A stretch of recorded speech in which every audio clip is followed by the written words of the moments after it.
ہمت کریں، آگے بڑھیں۔ اگر کوئی پرانی لڑائیاں، کوئی جھگڑے ہیں ایسے جن کے اندر ہمیں ایک وقت ہو گیا، 3 دن سے زیادہ وقت گزر گیا ہے، اس کو ختم کریں۔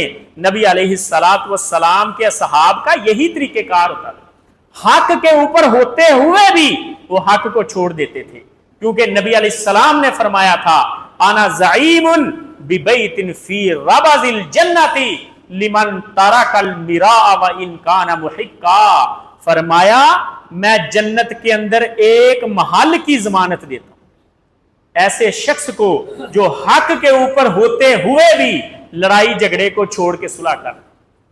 اگر آپ کو لگتا بھی ہے کہ میں سچا ہوں، اس معاملے میں حق پہ ہوں، پھر بھی صلح کر لیں۔ اور نبی علیہ السلام کے اصحاب پہ قربان جائیں کس قدر عمل تھا ان احادیث پہ۔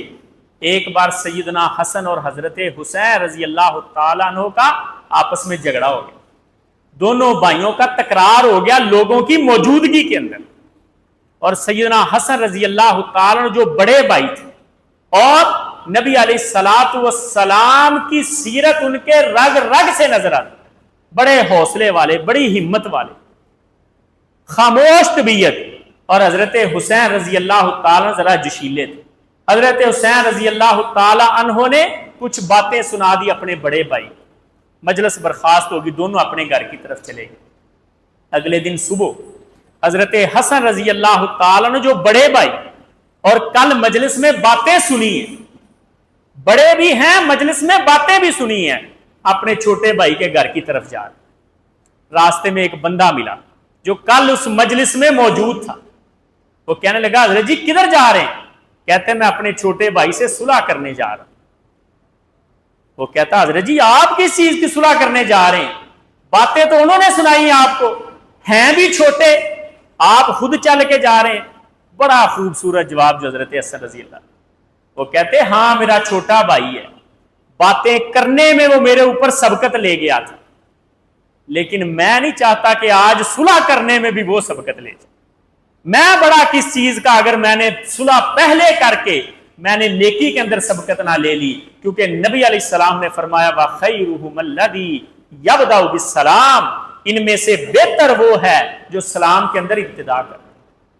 خام خواہ کی انائیں جو ہم نے اپنے دلوں کے اندر پال کے رکھی ان کو چھوڑیں، خود ہاتھ بڑھائیں اپنی بہنوں کی طرف جن کے ساتھ ناراض ہوئے ہیں، خواہ اس وجہ سے کہ انہوں نے حصہ کیوں مانگا تھا، خواہ کسی دوسری وجہ سے، خواہ آپ ناراض ہیں اپنے بھائی کے ساتھ یا اپنے کسی بیٹے کے ساتھ، صلح کا ہاتھ بڑھائیں، بڑے ہونے کے باوجود صلح کریں، یہی بڑا پن ہے۔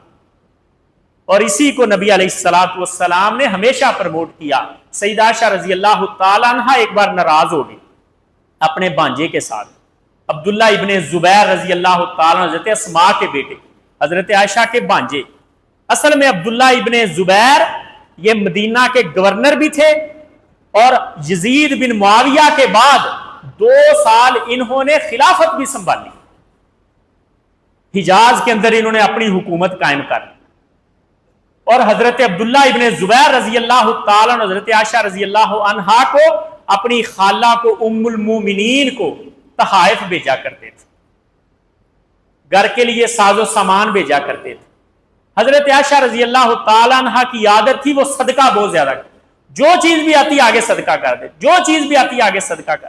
عبداللہ ابن زبیر کو غصہ آیا، جیسے آج کل بعض بچے غصہ کر دیتے کہ میں اپنے والد صاحب کو جیب خرچ دیتا ہوں، یا آگے دوسرے بیٹے کو دے دیتے ہیں، یہ فلاں بیٹی کو دے دیتے ہیں، ان کی جیب میں پیسہ ٹکتا ہی نہیں ہے۔ تو عبداللہ ابن زبیر کو غصہ آ گیا، غصے میں کہنے لگے واللہ لتنتہین عائشہ او لاحجرن علیہا، اللہ کی قسم حضرت عائشہ کو اس کام سے رکنا پڑے، یہ جو صدقہ کرتی رہتی، نہیں تو میں دینا چھوڑ دوں۔ حضرت عائشہ کو پتا چلا، ان کو غصہ آ گیا، انہوں نے قسم اٹھا دی، کہتی اللہ کی قسم نہ میں صدقہ کرنے سے رکوں گی اور نہ میں آج کے بعد اپنے بانجے کے ساتھ کبھی کلام کروں، میں ناراض ہوں اس کے ساتھ۔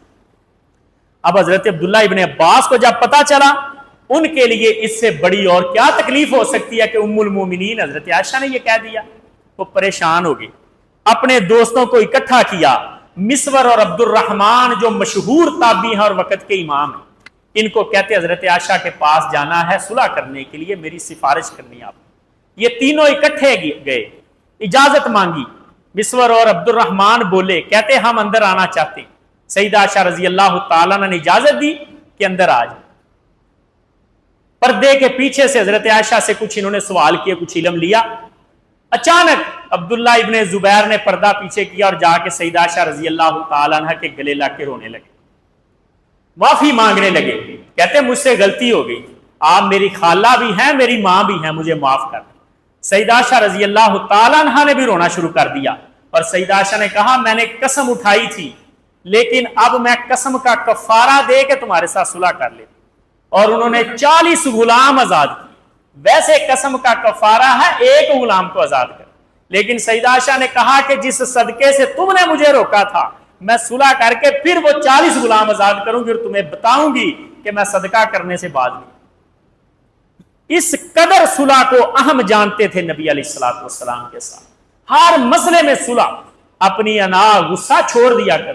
سیدنا ابو بکر رضی اللہ عنہ کا واقعہ کہ سیدنا ابو بکر رضی اللہ تعالی عنہ نے جب قسم اٹھائی کہ میں مہمانوں کے ساتھ بیٹھ کے کھانا نہیں کھاؤں، بعد میں انہوں نے قسم کا کفارہ دیا اور مہمانوں کے ساتھ بیٹھ کے کھانا کھایا۔ تو آپسی معاملات میں، لین دین میں ہمیشہ صلح کریں اور لوگوں کے درمیان صلح کروائیں۔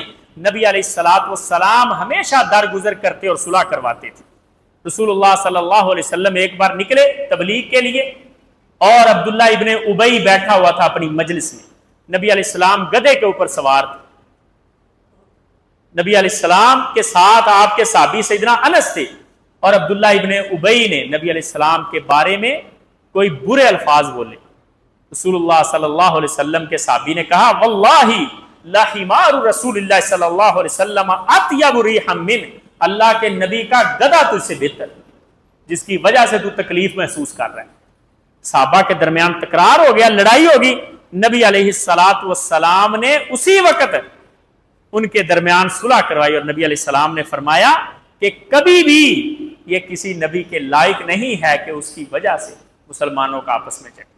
ہمیشہ نبی علیہ السلام، یہاں تک کہ جب سیدہ عائشہ کے اوپر تہمت لگی، بڑی کریٹیکل سچویشن، اور نبی علیہ الصلوۃ والسلام ممبر پہ کھڑے ہوئے، لوگوں کے درمیان جب جھگڑا ہوتا نظر آیا، حضور نے وہاں پہ اپنا موضوع روک دیا اور لوگوں کے درمیان صلح کو مقدم جانا۔ اگر کبھی جھگڑا ہو جائے، لین دین میں جھگڑا ہو جائے، گھریلو معاملات میں جھگڑا ہو جائے، تو صلح کی جائے ہمیشہ، اور صلح کرنے کو اللہ رب العزت پسند کرتا ہے۔ لوگوں کے درمیان صلح کروائیں، اور صلح کروانے کے بھی کچھ آداب ہیں کہ صلح کروانے سے مقصد ہمارا ریاکاری نہ ہو، مقصد اپنی چودر اور اپنے ڈیرے کو چمکانا نہ ہو، مقصد اللہ کا ڈر ہو۔ کیونکہ جب صلح والی آیات نازل ہوئی تو اللہ رب العزت نے فرمایا ای یریدا اصلاحا یوفق اللہ بینہما، جب اصلاح کی نیت سے، خیر خواہی کی نیت سے کوئی بندہ آگے بڑھے گا تو پھر اللہ کی موافقت نازل ہو، اور پھر اللہ رب العزت ان کی تائید کرے گا، اور دینداری، ورع اور تقوی کو اختیار کیا جائے صلح کروانے میں۔ عبداللہ ابن بریدہ وہ اپنے والد سے بیان کرتے ہیں کہ نبی علیہ السلام نے فرمایا القضاۃ ثلاثۃ، 3 قسم کے جج ہوتے ہیں، فیصلہ کرنے والوں کو اللہ نے 3 حصوں میں تقسیم کیا۔ واحد فی الجنہ، ایک قسم جنت میں جائے گی، واثنان فی النار، اور 2 قسمیں جہنم میں جائیں گی۔ فَأَمَّا الَّذِي فِي الْجَنَّةِ، جنت میں وہ جج جائے گا رَجُلٌ عَرَفَ الْحَقَّ فَقَضَىٰ بِهِ، جو حق کے مطابق فیصلہ کرتا، حق کے مطابق بات کرتا ہے۔ وَرَجُلٌ عَرَفَ الْحَقَّ فَجَارَ فِي الْحُكْمِ فَهُوَ فِي النَّارِ، اگر کوئی جج جان بوجھ کے غلط فیصلہ کرتا ہے یا اپنی جہالت ظاہر کرتا ہے تو یہ جج جہنم میں جائے، یعنی خیر خواہی ہو اور حق کے مطابق فیصلہ کیا جائے۔ اور تیسری شرط یہ ہے کہ سمجھداری کا مظاہرہ کیا۔ بعض صلح کروانے والے ایسے ہوتے ہیں جو معاملے کو پہلے سے بھی بگاڑ دیتے۔ صلح بڑی حکمت کے ساتھ کروائی جاتی ہے،